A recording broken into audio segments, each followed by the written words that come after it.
Les panneaux de contreventement, qu'on appelle les panneaux OSB, sont en fait des grands copeaux de bois résineux en 3 couches différentes. Donc les grands copeaux sont dans la longueur. Donc on a les 2 plis extérieurs dans un sens et le pli intérieur, donc la couche centrale dans l'autre sens.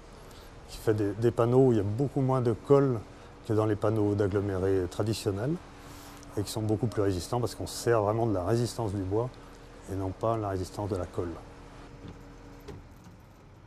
Ces poutres, c'est des produits industriels qui viennent de Scandinavie, qui ont l'avantage d'être complètement stables et indéformables et très légères. Donc c'est des bois qui sont, on dit des bois composites parce que c'est comme un mini lamellé-collé pour les pièces du haut et du bas, donc ça ne se déforme absolument pas.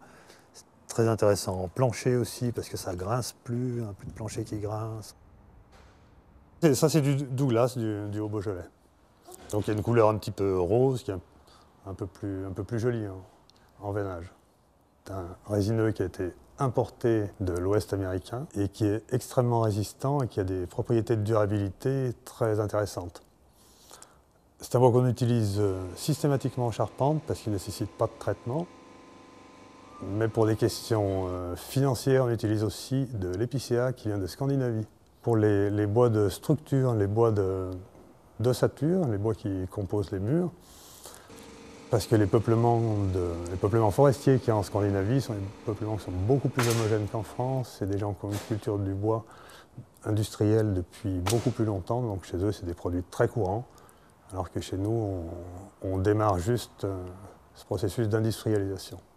Alors dans quelques années, on n'aura plus besoin de faire venir du bois de Scandinavie, et même dans les mois très proches, puisqu'il y a des unités qui sont en train de se monter en France justement pour valoriser les bois régionaux et les distribuer aux constructeurs. On cherche à minimiser l'impact sur l'environnement, donc diminuer les trajets, diminuer les émissions de CO2 et tout ça, donc à favoriser les filières courtes.